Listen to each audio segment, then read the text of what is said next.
आता एक breaking news पाहूया. पक्षामध्ये काही सुधारणा आवश्यक आहे. खासदार प्रफुल्ल पटेल यांचं अनौपचारिक चर्चेमध्ये हे वक्तव्य आलेलं आहे. दादांच्या जाण्याने मोठी पोकळी निर्माण झाली आहे. सच्चिदानंद सिंह यांच्या नोटीसीला महत्त्व देण्याची गरज नाही. खासदार प्रफुल्ल पटेल यांचं अनौपचारिक चर्चेमधलं हे वक्तव्य आहे. त्यामुळे मोठी अपडेट आता समोर येते. पक्षात काही सुधारणा आवश्यक आहे असं खासदार प्रफुल्ल पटेल यांनी म्हटलंय. पुण्यात राष्ट्रवादी सत्तेत सहभागी होणार. उपमुख्यमंत्री सुनेत्रा पवारांकडे मागणी करणार. राष्ट्रवादीचे नेते संजय काकडे यांनी हे वक्तव्य केलंय. तर पुणे मनपात राष्ट्रवादीला उपमहापौर पद देण्याची मागणी करण्यात आली. सुनेत्रा पवार, पार्थ पवार आणि पक्षातील वरिष्ठ नेते या संदर्भातला निर्णय घेतील. राष्ट्रवादीचे नेते संजय काकडे यांनी हे वक्तव्य केलं.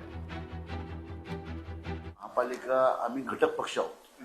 आता हा महापालिका निवडणूक झाल्यानंतर दादांची पण इच्छा होती की आम्ही पाठिंबा देतोय तर काही पदं आम्हाला मिळाली पाहिजेत.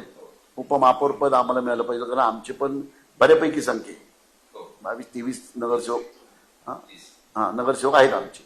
त्यामुळे आम्हाला उपमहापौर पदाची मागणी करणार आहे मी व देवेंद्र फडणवीस साहेबांकडे की आम्हाला उपमहापौर पद द्यायचं. जसं तुम्ही मुंबई महानगरपालिका असेल किंवा इतर महानगरपालिकांमध्ये घटक पक्षाला म्हणजे सपोर्ट करणाऱ्या पक्षाला काही ना काही पद दिले, तसं आम्ही पुण्याचं उपमहापौर पद मागणार आहे.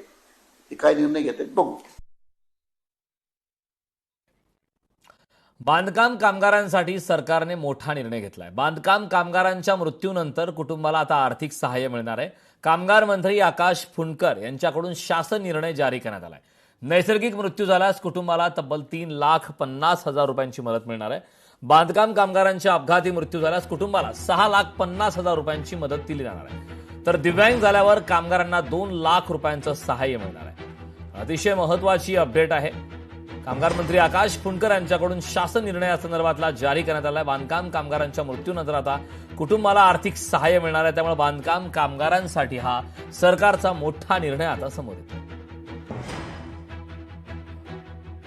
या बांधकाम कामगाराला जर दुर्दैवाने अपघात होतो तर त्याचा तो खऱ्या अर्थानं त्या घरातला कर्ता पुरुष असतो आणि तो गेल्यानंतर त्या घराला आधार दिला पाहिजे.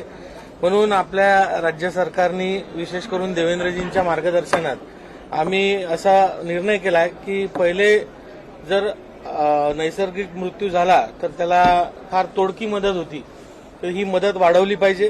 त्यासाठी आम्ही आता हा निर्णय केला की नैसर्गिक मृत्यू झाला बांधकाम कामगाराचा तर त्याला आता 3.5 लाख रुपये, अपघाती मृत्यू जर झाला तर त्याला 6.5 लाख रुपये आणि त्याला अपघातानंतर दिव्यांगत्व आलं तर अशा वेळेस त्याला जवळजवळ 2 लाख रुपये आपण आर्थिक सहाय्य या माध्यमातून करणार आहे.